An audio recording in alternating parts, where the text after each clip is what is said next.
It's not who you know, it's who knows you. You got to get out there and just like when you own your own business, you got to market yourself, market your brand. That resonated with me from knowing that in my restaurant business that I couldn't just be an isolated guy serving lasagna. I had to get out of my building and go let people know that I am here.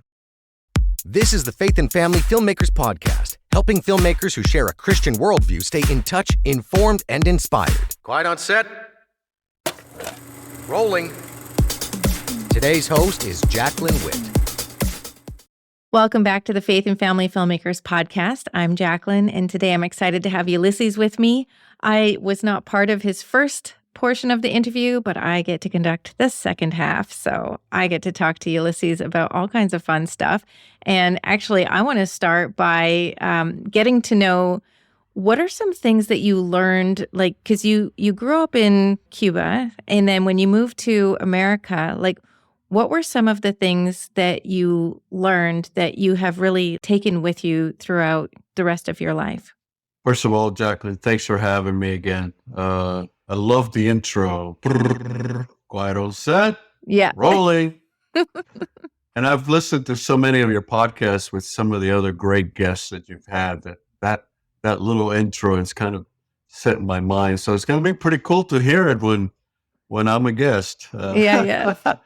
Hey, so yeah, your question about my experience growing up. You know, I've always encouraged my sons to travel and get to know other cultures. You know, they've only been blessed to travel throughout the Americas, Central America, the Caribbean, right now, a lot of the United States. So they're working their way.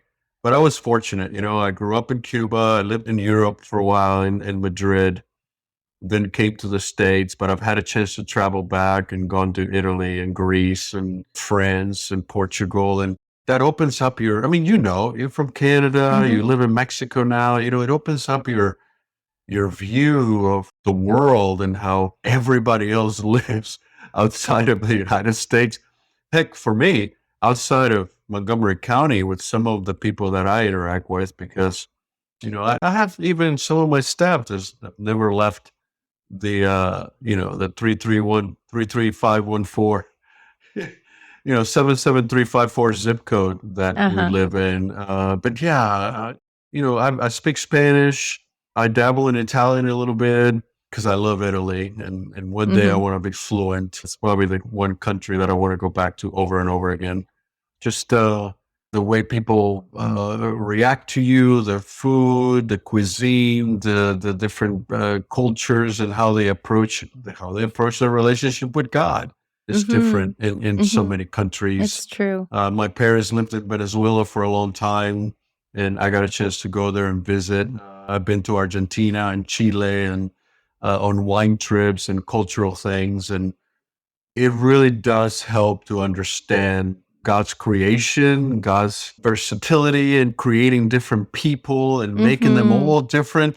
You know, my wife, she says one of her favorite pastimes is getting delayed at an airport and just sitting there watching people. Interesting. At some of the busiest airports, like if we're at, in Miami or Atlanta or some of these really, really busy airports, and she just loves to sit there and watch the same two eyes, two ears, one nose, one mouth, but in so many different shapes and colors and variations of characteristics. And I mean, that's God's creation, right? Absolutely. Infinitely creative. And that's how he made us. And we're created in his image. So we're infinitely creative. And that's what I love about what we do. Whether it's with cuisine or the restaurant business or in art.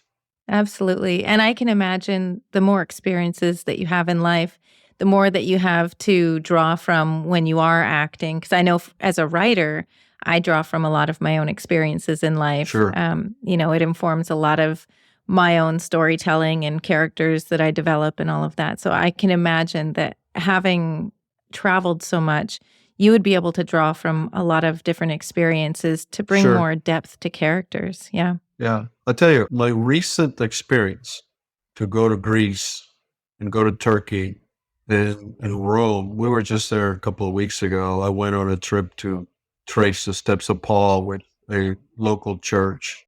and there were 30 of us. And I got to be in places where Paul set foot: Corinth, Ephesus, Rome, Athens, Patmos, where John was exiled. I mean, we visited Mykonos and Santorini, which have no biblical significance, but it was fun anyway. Yeah. But still, I mean, for a performer, Jaclyn, to stand on Mars Hill with Athens behind you, all of Athens, and you get to recite Acts 17:22 to your group at Mars Hill, I can't tell you how that felt, or Wow. how, I mean, the pastor is introducing us, Jeff Wells, an amazing, wonderful biblical man, and he's introducing me, and then he looks behind him, and I'm standing there looking at Athens, completely lost in the moment and in character, and he's, Ulises, you need to use the headphones or the speaker or the microphone, and I don't respond because I'm already gone. I'm not there anymore, and Yeah, you're in he doesn't know. character. He didn't know what to do with that, and the audience started chuckling because they understood what was happening.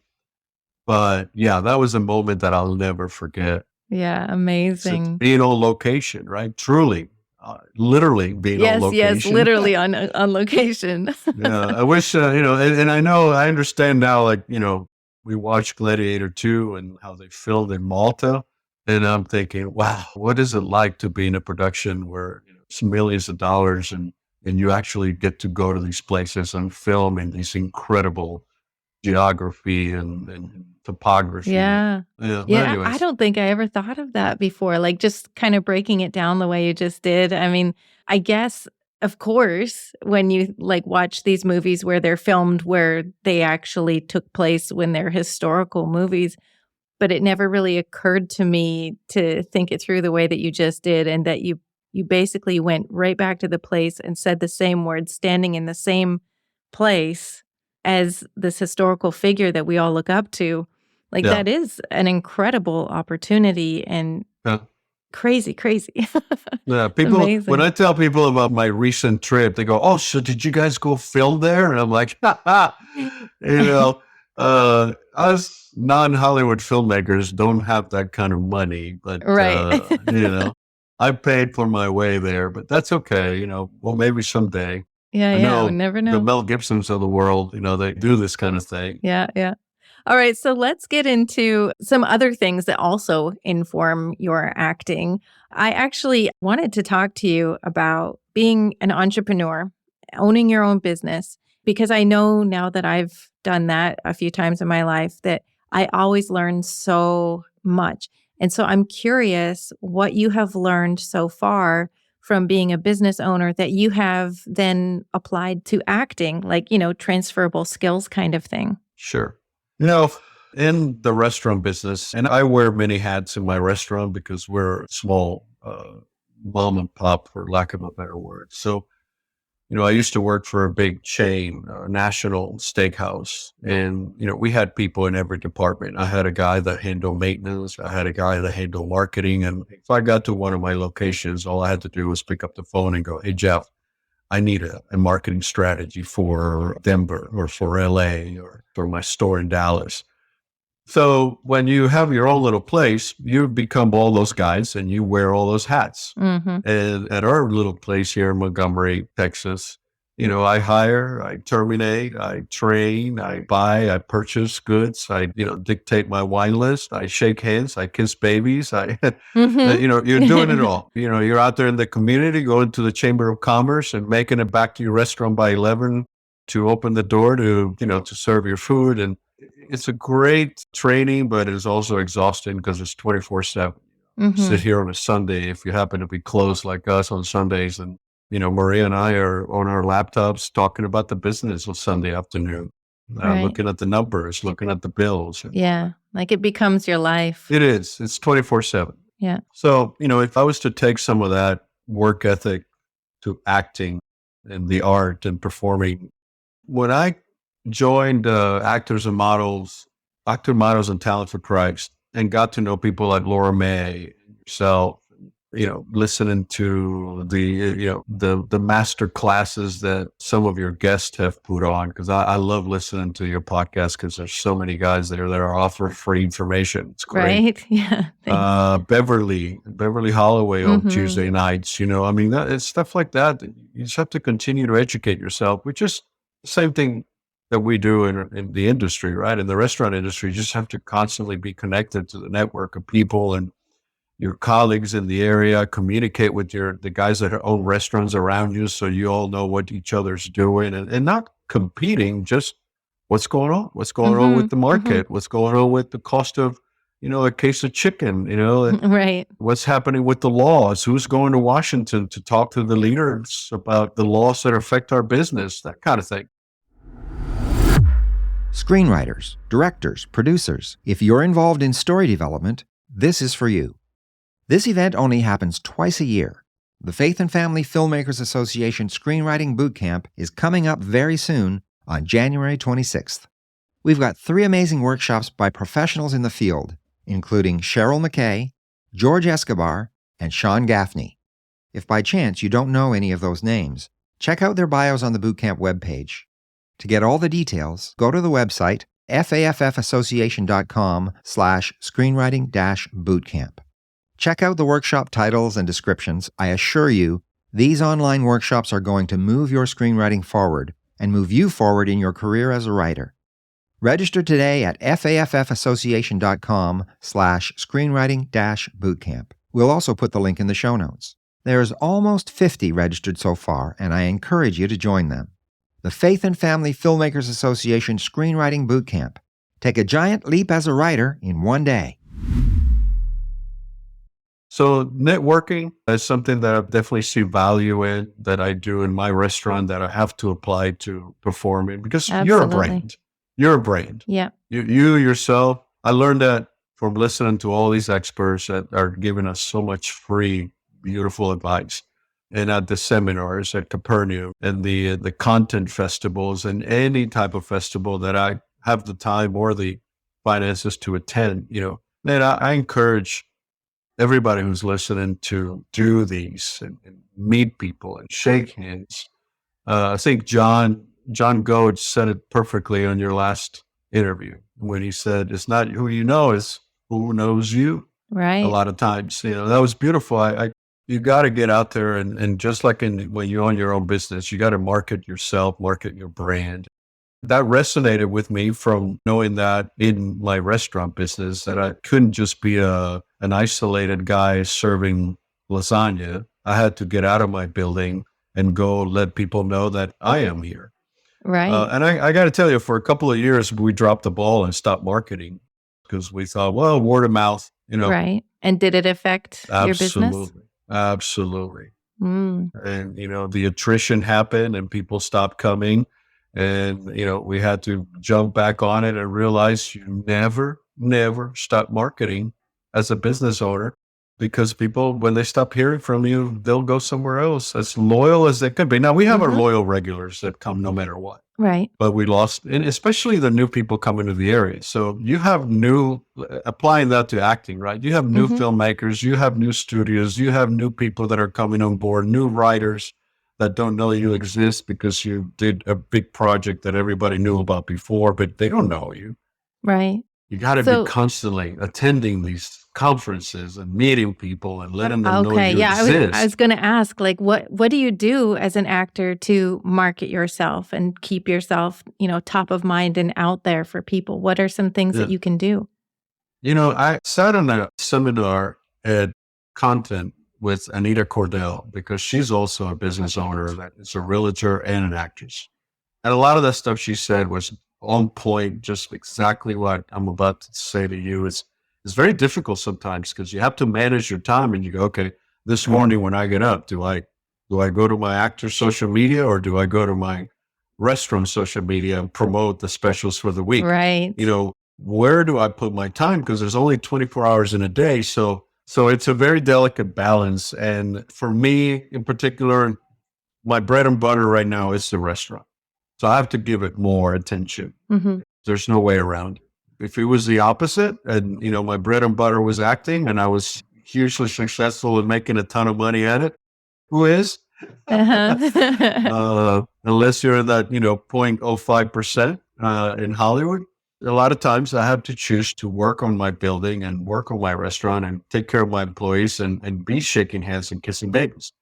Uh, when I do choose to put some time into this, it is finding the conferences and the seminars and the Tuesday night chats with Beverly and the educating myself and the keeping my resume active. And, something I have not done is to get my headshots redone. I need to do that. I don't look anything like my headshots anymore. How often do you have to do that? Well, depending on how much you've changed. But I mean, if you're Okay. younger, you probably have to do it pretty often because young people change a lot. Right. At my age, probably not so much, but the ones I have, I don't have as much gray hair as I have now on those pictures. As many wrinkles. And, if you want to market yourself as a more serious 60-year-old versus my pictures depict a 35 to 40, Right. yeah, you have to use your common sense and decide, yeah, that's not me anymore. Or the roles that I'm looking for that I can play now at this age, Mhm. that picture is not going to sell it. Right. So, yeah, headshots. And your agent, I'm blessed to have an agent. I know a lot of performers are not at that point yet, maybe in your audience, but you do have an agent. Your agent has to be your partner. You have to talk to them constantly and be in touch with them and listen to their advice. At the end of the day, they make money if you make money. And if they're telling you to do something, they know better. So Mhm. listen, a lot of Mhm. us in any industry, I think a lot of us think we know more than anyone else. Be humble. Listen to the guys who are out there that know the industry and learn from them. I think if we walk into all this knowing we don't really know anything, you'll be more open to sitting in a seminar Right. at Yeah. content and listening to a screenwriter seminar or a producer seminar. Or I just a couple of days ago, they had the Dallas Fort Worth Prayer Network, and there's always so much valuable information and people there. And I couldn't make it up there because it's only a 3-hour drive. I really wanted to go, but I missed it. And again, you have to choose when you can go, when you can't. Mhm. But if you can attend, it's only going to benefit your career and your growth. Yeah. You earn your own brand. There was a time there where I had the time. My restaurant was doing a lot better. This is pre-COVID, and along with business cards, thank you cards. I printed a lot of stuff, materials that Mhm. you need to promote your business, just like you need flyers and you need table tents for your restaurant. You also need business cards that you can hand to a producer and a filmmaker. Right. Your actor reel, staying on top of that. And I've known from sitting there editing my own actor reel that it takes hours to do it yourself. So Mhm. if you can afford to hire a pro, do that. And, then again, how do you get to know these people that do reels? Well, you go to these places where they are and you meet them and you shake their hand and you get to know the ones that are doing reels, because your reel is important these days with the way that the digital era has changed everything about us marketing ourselves. Yeah.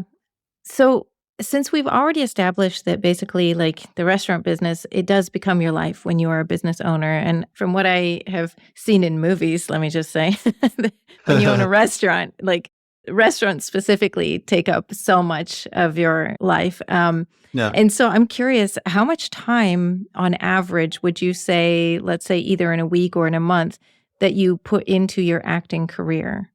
Loaded question, Jaclyn. Whether it's auditions or Yeah. going to events or getting educated or, all of the things. So I'm assuming you have a mixed audience. You have many people here listening who are full-time actors or trying to be, and their income that's not coming from acting is just enough to survive and pay the bills because their main focus is to be in front of a camera.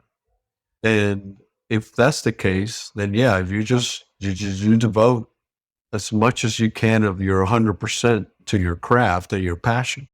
I'm in a unique situation because my restaurant pays my bills, pays my mortgage, put my kids through college. Uh, you know, at my age, we have acquired a certain lifestyle, and the restaurant is what keeps that alive. And Marie and I are very conscientious of that.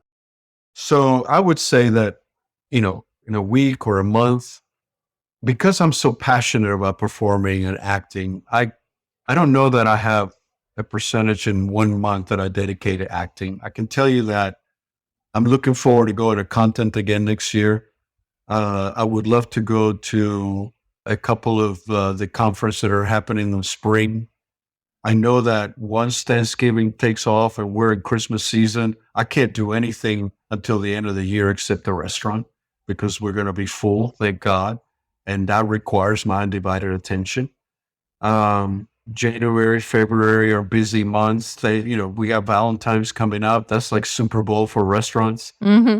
But then as soon as I know that we're going to be slowing down, I start planning ahead. I said, well, in March, April, yeah, I'm going to try to get out there. And I already know from, like, for example, with Paul, we're planning and the producers are talking about raising enough funds to maybe shoot in March. And I'm like, okay, that works out for me because December and January are going to be really busy.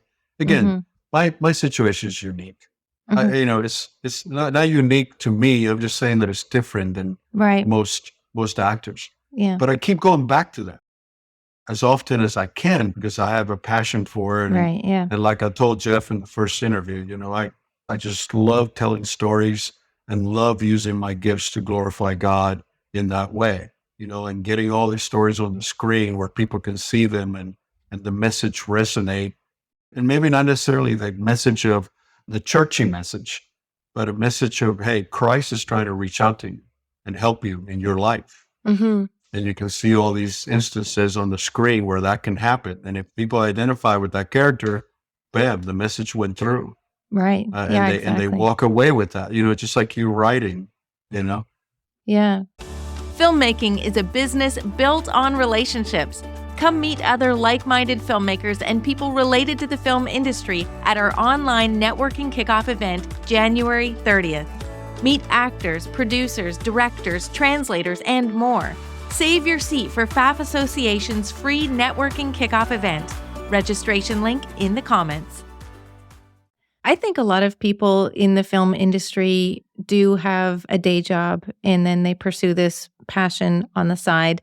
And of course, they would love to get to the point where that can flip, where, they are pursuing the film industry full time and, have maybe something on the side that just kind of, fills in the gaps when things get slow, because it is such a feast or famine kind of industry. But yeah, I mean, it's interesting, at least like you've been in the restaurant business long enough that you've recognized where your months are, where you're like, okay, I have to prioritize the restaurant.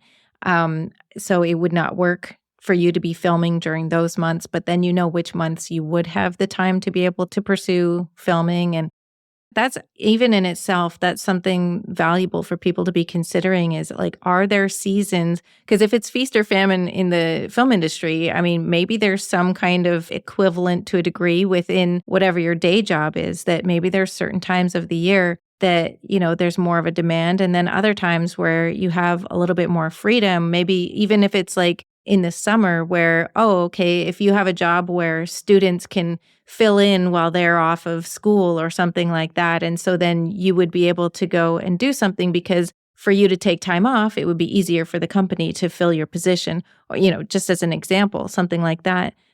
So that's definitely something worth looking into so that you could plan ahead, like you said. And I think that's one of the things, when you are a business owner, you are planning ahead. Like right now, as we record this, it's November. And already for like a month, Jeff and I have been planning for 2025. So we started planning for 2025 months before January. And I already have plans for into 2026. So as you're building out your business and you're setting your goals and you're making your plans, thinking through those timing, because it's the same for you. As we're thinking okay, what events do we want to offer? What classes and all of those things? We're also taking into consideration the other events that are going on in the industry because we don't want to overlap. Like CWVFF or content or ICFF. We're thinking about all of these other events that are valuable that we're encouraging people to go to. And so we don't want to, set something that's at the same time as those events. And so, I mean, the planning aspect is such a valuable skill. Yeah, absolutely. I mean, I just got out of a marketing call right before you and I got on, talking to our agency about planning things in 2025. Let's get ahead of the game. How are we gonna market, spring break, Valentine's, things that are coming up in the first quarter of 2025.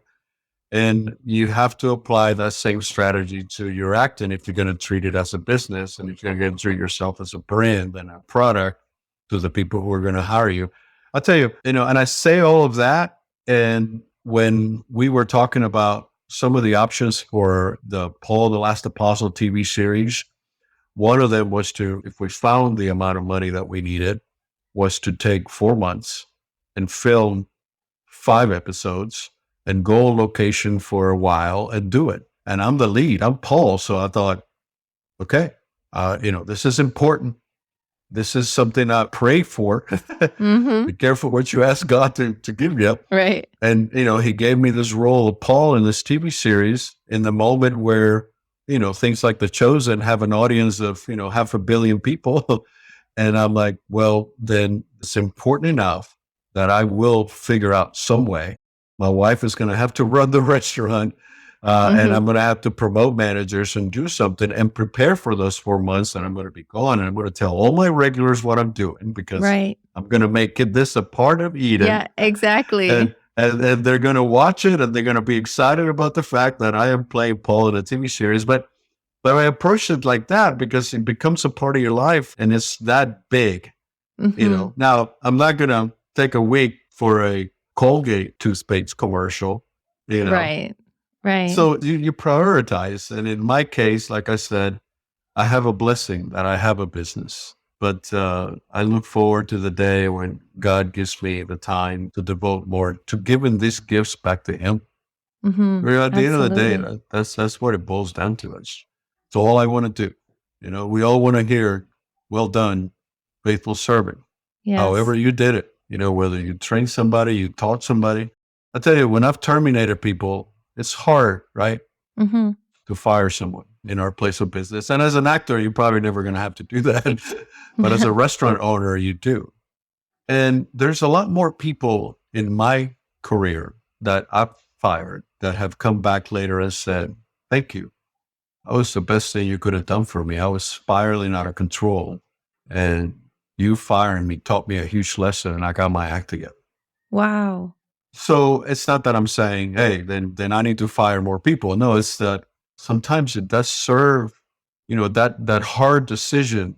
It's very meaningful in people's lives, even though it's hard and painful for you because you're thinking, yeah, I'm going to change these people's lives, but I have to because the other 42 families in the restaurant are suffering because of this one person who can't get their act together. Right. But then you realize that what you did in that moment changed that person and they were able to finally find their way and their path. So, I'm sure there are tough decisions in the film business like that. You walk away from a project and you fire yourself, I guess, or you decide to say no. Right. But that opened the door because God was opening the door for something else.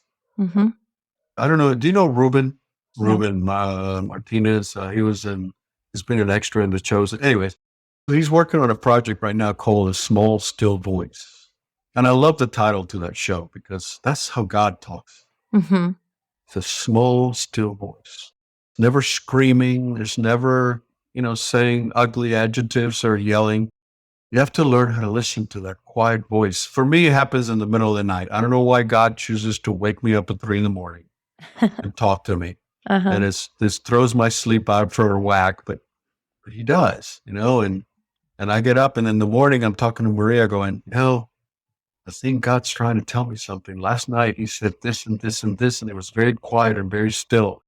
And I love that. I love that we need to learn how to listen, the Lord in our direction, in our careers, in our paths. And I always pray the same prayer. Say, please God, open doors and close doors. Right. And the ones that you want me to walk through, make them wide open. And the ones you don't want that are not in your will, shut them closed so hard that I get it. Yes. And He has. Yes. And He has over the years. I've seen that happen over and over in our experience in the restaurant and in performance. Yeah, my prayer lately has been, God, I want what you want. Help me to know what that is. Yeah. Amen. Yeah. Wow, this has been fantastic. I really appreciate you spending time with me and sharing your wisdom and your insights. And I really enjoy getting to know you more and learning about your business. So thank you so much for being on the podcast. Exactly. Thanks for having me. Good luck to you and Jeff. Love you guys. We'll see you soon. I'm sure we'll run into each other. Oh, for sure. Take All care. right. God bless. Thanks for listening to the Faith and Family Filmmakers Podcast. If you've been enjoying this podcast, take a moment to follow or subscribe on your favorite podcast player so you don't miss an episode. And if you'd like to support the production of this podcast, you can leave a tip at faffpodcast.com/support. Bringing filmmakers together for faith and family.